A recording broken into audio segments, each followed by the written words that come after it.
Hello मेरे प्यारे बच्चों, एक बार फिर से स्वागत है आपका ऑनलाइन क्लासेस में। आज हम फ्रिक्शन के ऊपर दूसरा लेक्चर स्टार्ट करेंगे। जो हमने लास्ट लेक्चर में सीखा था बेटा, उसी का हम आगे एप्लीकेशन देखेंगे और देखेंगे चीज़ों को कितना आसानी से हम समझ सकते हैं। तो बेटा हमने क्या देखा था कि फ्रिक्शन की डायरेक्शन कैसे देखते हैं। फ्रिक्शन की डायरेक्शन को मैंने आपको एक ओवरव्यू दूं। मैंने बोला था बेटा कि एक ब्लॉक है, उसके नीचे दूसरा ब्लॉक है, लेट से इसकी वेलोसिटी 20 मीटर पर सेकेंड है और दूसरे की वेलोसिटी है मान लीजिए 50 मीटर पर सेकेंड। तो हमें फ्रिक्शन की डायरेक्शन देखना के लिए कैसे क्या करते हैं, मैंने बोला था फ्रिक्शन अपोज करता है relative motion of the body को, बॉडी के रिलेटिव मोशन को अपोज करता है। बेटा मान लीजिए इन दोनों के बीच में अगर हम बात कर रहे हैं तो फ्रिक्शन एक कॉन्टैक्ट फोर्स है जो टेंजेंशियली एग्जिस्ट करता है। ये हमने चर्चा की थी लास्ट लेक्चर में।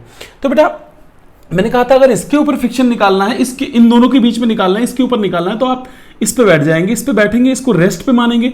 रेस्ट पे मानने के लिए जो इसकी वेलोसिटी है वही इसको देनी पड़ेगी। जब हम इसको 50 देंगे मेरे प्यारे बच्चों, तो जो वेलोसिटी इसको देंगे वही अपोजिट डायरेक्शन में इसको भी देंगे। मतलब इसको रेस्ट पे लाएंगे, इसको रेस्ट पे लाने के लिए 50 अपोजिट में देना पड़ेगा। तो 50 देने पे ये हो जाएगी 0 पे, और ये 50 और 20 का रिजल्टेंट 30 मीटर पर सेकंड इधर आ जाएगा। तो फाइनली इसके लिए ये इधर 30 से जा रहा होगा, तो इस पे फ्रिक्शन की डायरेक्शन लगेगी मेरे बच्चों इधर की तरफ। और मैंने कहा था फ्रिक्शन पेयर्स में एग्जिस्ट करता है, तो इस पे यहां लगेगा, तो इस पे यहां लगेगा। सिमिलरली यहां पे भी मैंने बताया था, ये हमने लास्ट लेक्चर में चर्चा की थी मेरे प्यारे बच्चों। अभी हम थोड़ा सा देखेंगे बेटा, अभी हम numerical approach laws of friction पे चलेंगे और बहुत अच्छे तरीके से सीखेंगे क्या होता है काइनेटिक फ्रिक्शन, क्या होता है लिमिटिंग फ्रिक्शन और क्या होता है आपका स्टैटिक फ्रिक्शन। बहुत इंपॉर्टेंट है बेटा, कंफ्यूज नहीं करेंगे, इसलिए ध्यान से समझेंगे और चीजों को समझने की कोशिश करेंगे मेरे प्यारे बच्चों।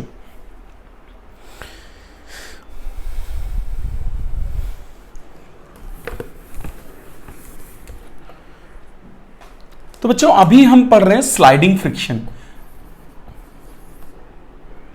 फ्रिक्शन ऑन ड्राई सरफेस, बोलो dry rough surface, on dry rough surface.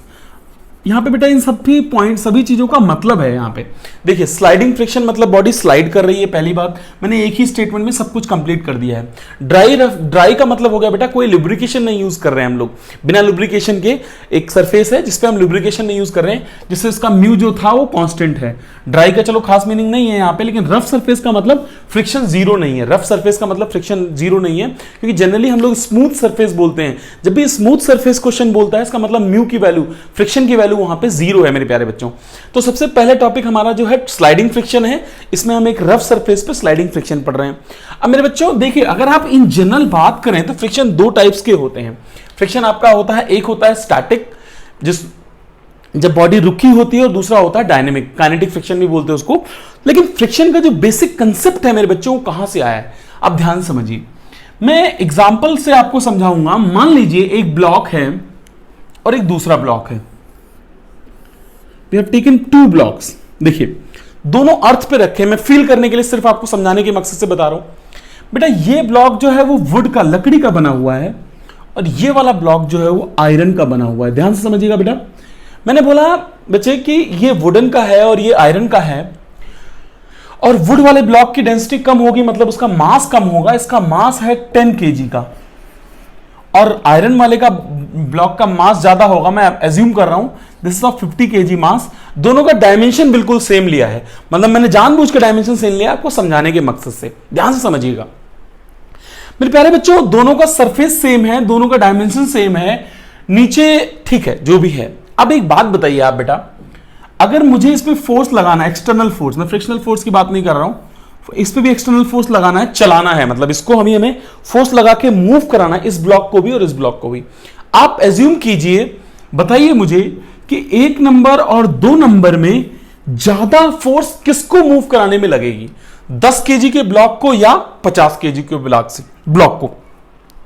जाहिर है बेटा आप मेरी बात समझ रहे होंगे, और जो आपने गेस किया होगा मैं समझ सकता हूं, आपने अज्यूम किया होगा कि 50 kg वाले ब्लॉक को मूव कराने के लिए हमें ज्यादा फोर्स लगानी पड़ेगी, और 10 kg वाले ब्लॉक को हमें मूव कराने के लिए कम फोर्स लगानी पड़ेगी। इसका रीजन क्या होता है बेटा, देखो जब आप इधर फोर्स लगाओगे तो बॉडी का जो मोशन होगा मेरे प्यारे बच्चों, जिसको आप रिलेटिव मोशन बोलो या मोशन बोलो, ऑब्वियस सी बात है मोशन इधर होगा।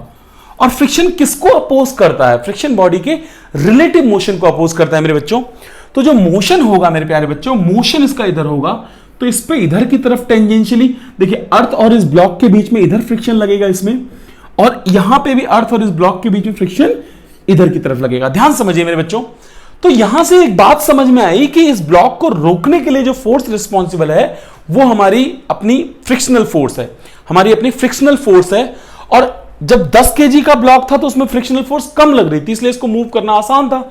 और 50 केजी वाले ब्लॉक को फ्रिक्शनल फोर्स ज्यादा लग रही थी, इसका मतलब ये हुआ तभी उसको मूव करना मुश्किल था।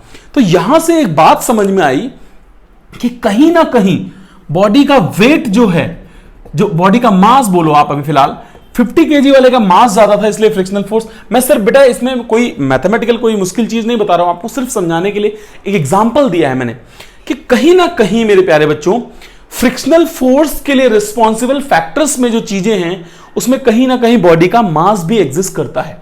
मतलब 10 केजी वाले ब्लॉक को मेरे प्यारे बच्चों, 10 केजी वाले ब्लॉक को मूव करना आसान इसलिए क्योंकि उसका मास कम है, और मास कम है तो फ्रिक्शनल फोर्स कम लग रही होगी, तभी ये आसानी से मोशन कर रहा है इधर की तरफ।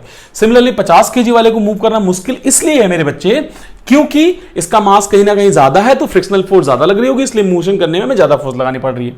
तो यहां से लॉ ऑफ फ्रिक्शन में क्या बात निकल के आई बेटा, मैं अभी अलग अलग सारे लॉज बताऊंगा, law of kinetic friction, law of limiting friction, law of static friction, जो आप किताबों में रटते हैं, रटना नहीं है, कंसेप्ट समझना है आपको। इस लेक्चर सेकंड और थर्ड लेक्चर में बेसिक समझ में आएगा कि कैसे हम लिमिटिंग और स्टैटिक और काइनेटिक में रल जाते हैं। फॉर्मूले रटवा के मास्टर लोग पागल कर देते हैं, बेटा फॉर्मूला नहीं, कंसेप्ट होता है इसके पीछे। तो हम बात करेंगे लॉ ऑफ फ्रिक्शन की। तो अगर मैं in general law of friction की बात करूं मेरे बच्चे, तो लॉ ऑफ फ्रिक्शन में हमें एक बात समझ में आई कि फ्रिक्शनल फोर्स का कहीं ना कहीं डिपेंडेंसी है उसके वेट से। वेट का मतलब यहां पे ये हो गया मेरे बच्चों, अगर आपने मेरा एनएलएम का पूरा लेक्चर देखा होगा तो मैंने बोला था नॉर्मल रिएक्शन, इस ब्लॉक की बात करूं तो नॉर्मल रिएक्शन ऊपर की तरफ लग रहा है और बॉडी का वेट नीचे की तरफ लग रहा है, तो n बराबर mg के होगा।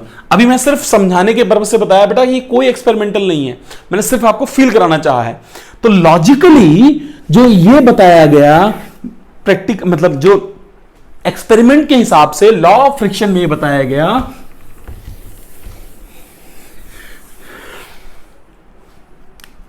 कि फ्रिक्शनल फोर्स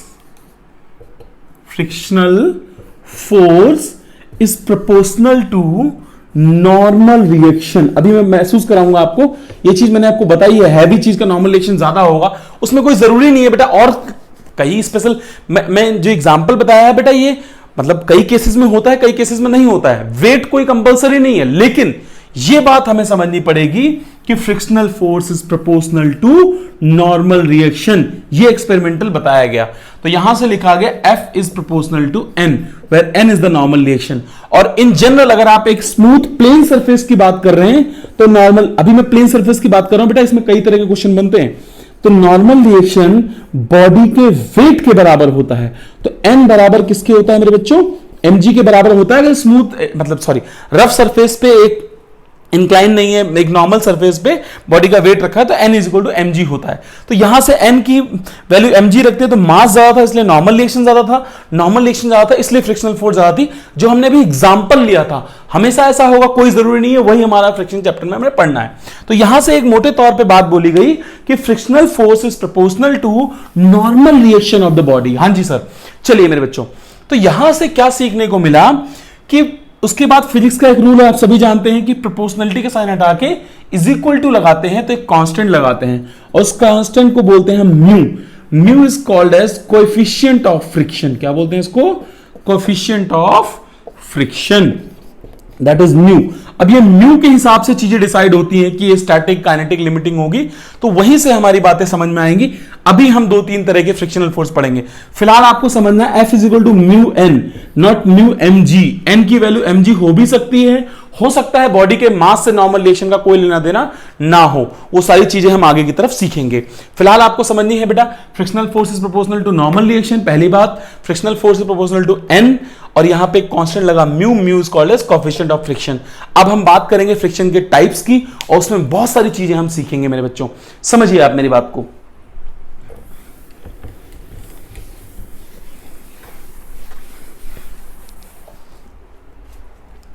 बेटा सबसे पहला है हमारा काइनेटिक फ्रिक्शन। देखिए अगर हम बात करें फ्रिक्शन का डिवीजन, तो मैं आपको 2 फ्रिक्शन बताऊंगा, एक काइनेटिक और एक स्टैटिक। बच्चे बोलेंगे सर आप लिमिटिंग फ्रिक्शन की बात नहीं कर रहे हैं। बेटा लिमिटिंग फ्रिक्शन की बात मैं अभी करूंगा, एग्जांपल से समझाऊंगा। फिलहाल आप नाम से ही बता सकते हैं काइनेटिक फ्रिक्शन का मतलब जब बॉडी मोशन में है, जब बॉडी मोशन में है मतलब बॉडी मूव कर रही है, मतलब एक ब्लॉक अगर मान लीजिए ऐसे है, वो अगर मोशन में, अभी हम इसको डेप्थ में पढ़ेंगे, अभी मैं आपको बेसिक आइडिया दे रहा हूं इसके ऊपर। तो बेटा बॉडी अगर मोशन में है उस टाइम जो फ्रिक्शनल फोर्स लगेगा मेरे बच्चों, जो उस टाइम फ्रिक्शनल फोर्स लगेगा उसको हम लोग बोलेंगे काइनेटिक फ्रिक्शन। अच्छा, और अगर बॉडी रेस्ट पे है, मैं रिपीट कर रहा हूं बेटा, अगर एक बॉडी रेस्ट पे है, एक बेस्ट एग्जांपल से आपको समझाऊंगा और आपको अच्छे से फीलिंग आएगी। एक बॉडी अगर रेस्ट पे है मेरे बच्चों, तो उस टाइम जो फ्रिक्शनल फोर्स लगता है बॉडी में, मतलब बॉडी अगर स्टेशनरी है, रेस्ट पे है, इक्विलिब्रियम में है, उस टाइम जो फ्रिक्शनल फोर्स लगता है उसको हम लोग बोलते हैं स्टैटिक फ्रिक्शन। इसमें बहुत ज्यादा गड़बड़ करने की प्रोबेबिलिटी होती है इस वाले में, जो ही हम आज सीखेंगे। और बेटा दोनों के लिए अगर आप इसके लिए बात करें तो F is equal to mu N होता है और म्यू के यूज करते हैं। म्यू के मतलब कोएफिशिएंट ऑफ काइनेटिक फ्रिक्शन, क्या बोलते हैं इसको?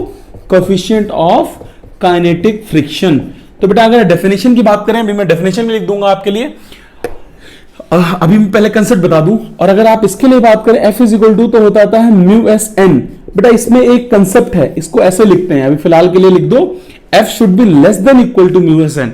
ये मैं अभी आपको क्लियर करूंगा। फिलहाल म्यू एस का मतलब होता है कोएफिशिएंट ऑफ स्टैटिक फ्रिक्शन और म्यू एस एन के बराबर होता है F इज इक्वल टू, लिख लो।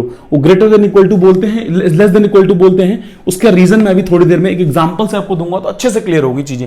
फिलहाल म्यू एस को बोलते हैं हम लोग कोएफिशिएंट ऑफ स्टैटिक फ्रिक्शन, और इसको आप यहां पे अपडेट कर लीजिए, ऐसे लिखना है हमें।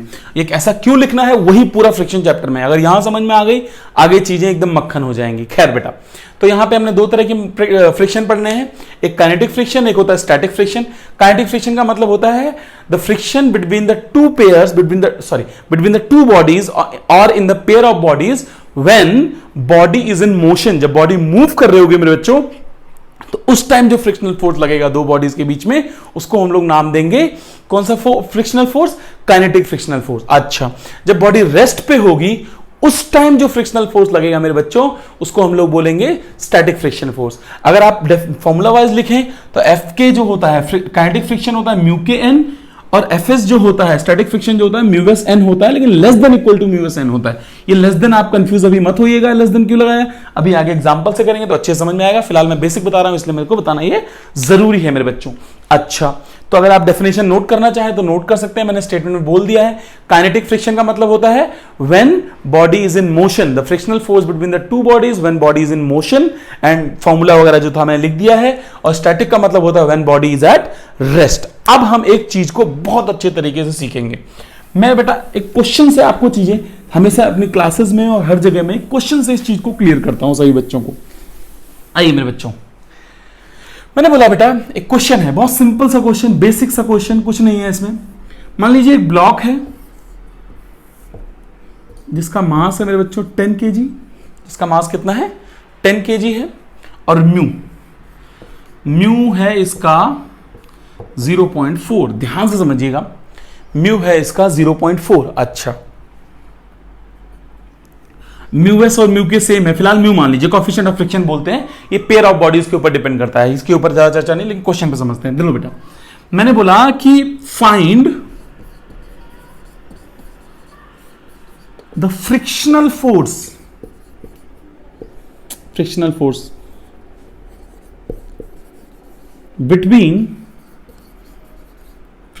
Between the body and the earth, obviously, when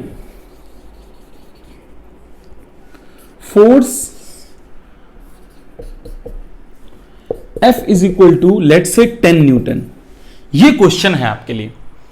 मैंने बोला and also find the acceleration, and find acceleration. बेटा ये क्वेश्चन देखने में जितना आसान है उतना ही कंसेप्चुअल है, और अगर ये क्वेश्चन हमने कर लिया तो आगे आपको सब कुछ समझ में आएगा, क्रिस्टल क्लियर। समझिए आप मेरी बात को। सबसे पहली बात बेटा, सर आपने पूछा है फ्रिक्शनल फोर्स, बहुत इजी है। फ्रिक्शनल फोर्स होता है mu into N. Mu S है, म्यू के है, अभी मैंने सब कुछ सेम बोल दिया। म्यू एस और म्यू के इस ब्लॉक का सेम है, अभी आगे हम करेंगे दोनों का म्यू एस और म्यू के अलग अलग होगा, जिसमें और मजा आएगा। लेकिन अभी पहले बेसिक समझते हैं। म्यू एस म्यू के सबकी वैल्यू सेम है, that is 0.4। Sir mu N होता है, अगर ब्लॉक ऐसे रखा है तो नॉर्मल रिएक्शन सर ऊपर जाएगा, बॉडी का वेट mg नीचे जाएगा। तो normal reaction n is equal to किसके बराबर होता है, mg के बराबर होता है। ध्यान से समझिएगा मेरी बात को बेटा। और जो m है हमारे ब्लॉक का वो 10 kg दिया हुआ, g की वैल्यू मैंने पहले ही बोल रखा है 10 मान लो हमेशा के लिए। चलिए तो नॉर्मल रिएक्शन है मेरे बच्चों, वो आ गया 100 Newton, 10 into 10 that is 100 Newton. Normal reaction 100 आ गया। जब मैं F फ्रिक्शनल फोर्स की वैल्यू निकालूंगा तो म्यू इज 0.4, n इज 100, मतलब फ्रिक्शनल फोर्स आ गई 40 न्यूटन। क्या ये सही है? बिल्कुल गलत है। ध्यान से समझिए, इसमें फॉर्मूला बेस्ड फिजिक्स नहीं है जो लोग जनरली हम पढ़ते हैं। फ्रिक्शन में यही चीज बेटा आपको समझनी है और यहीं पे अलर्ट रहना है। फॉर्मूले से हमारा फ्रिक्शनल फोर्स आ गया 40 न्यूटन और बॉडी पे जो अप्लाइड फोर्स है वो कितना दिया हुआ है बेटा, 10 न्यूटन दिया। ध्यान से समझिए, आपको फील आएगी। ये आप नोट कर लीजिए, मतलब वीडियो पॉज करके। फिलहाल आप मेरी बात को दोबारा सुनिए, ये नोट करना है बेटा, अभी ये क्वेश्चन का ही पार्ट है। ऐसा नहीं है गलत मैंने अभी बोला है, लेकिन आंसर नहीं होगा, ये गलत नहीं बोलेंगे। 40 Newton is not an answer of this question. Okay sir कैसे? फॉर्मूला तो आपने म्यू एम जी लगाया, हमने निकाला 40 न्यूटन आया, गलत कैसे है?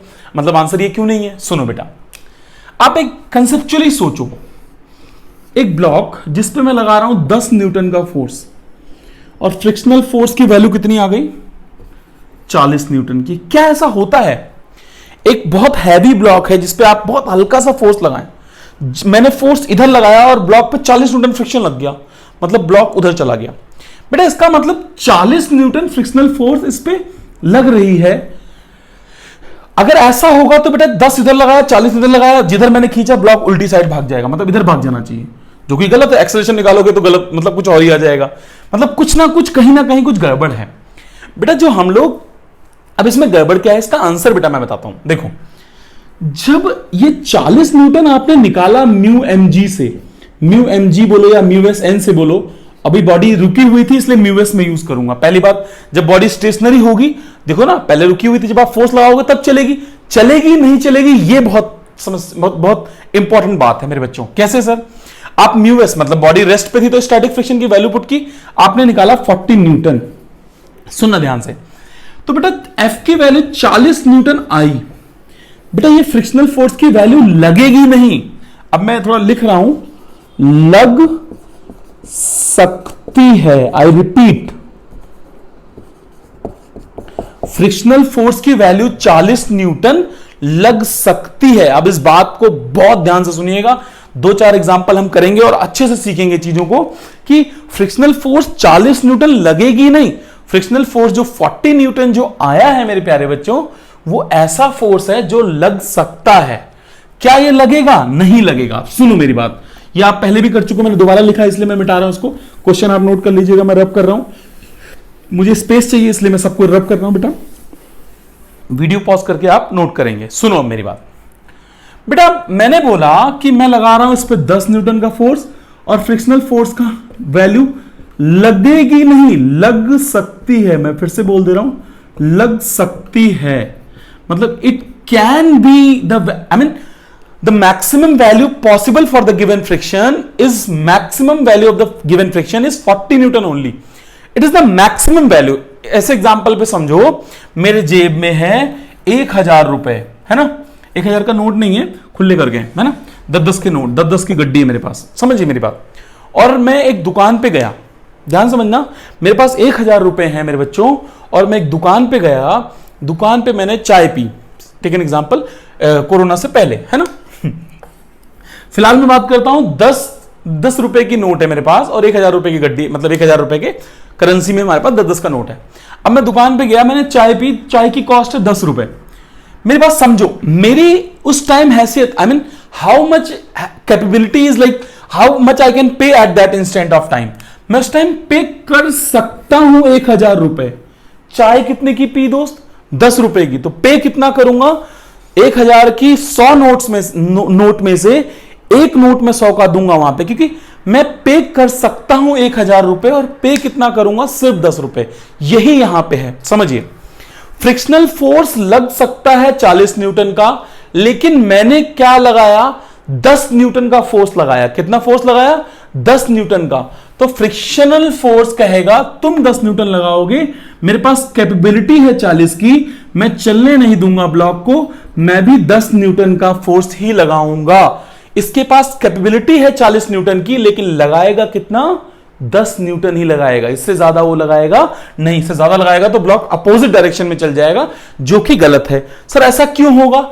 अगर आप लास्ट लेक्चर को ढंग से देखें तो एक मैंने वर्ड यूज किया था, it is a self adjusting force. ये अपने आप को एडजस्ट करता है, ये अपनी वैल्यूज को ऑल्टर करता रहता है, चेंज करता रहता है मेरे प्यारे बच्चों। तो 10 न्यूटन फोर्स लगाया हमने, 40 न्यूटन फ्रिक्शनल फोर्स लग सकता है, लेकिन हमने 10 लगाया इसलिए बॉडी चलेगी नहीं। ऑब्वियस सी बात है, जब फ्रिक्शन 40 लग सकता है तो कैसे चलेगी? तो फ्रिक्शन भी बॉडी को रखना है हमें इक्विलिब्रियम पे, तो बॉडी कितना फोर्स लगाएगी? 10 न्यूटन लगाएगी और बॉडी रहेगी इक्विलिब्रियम पे।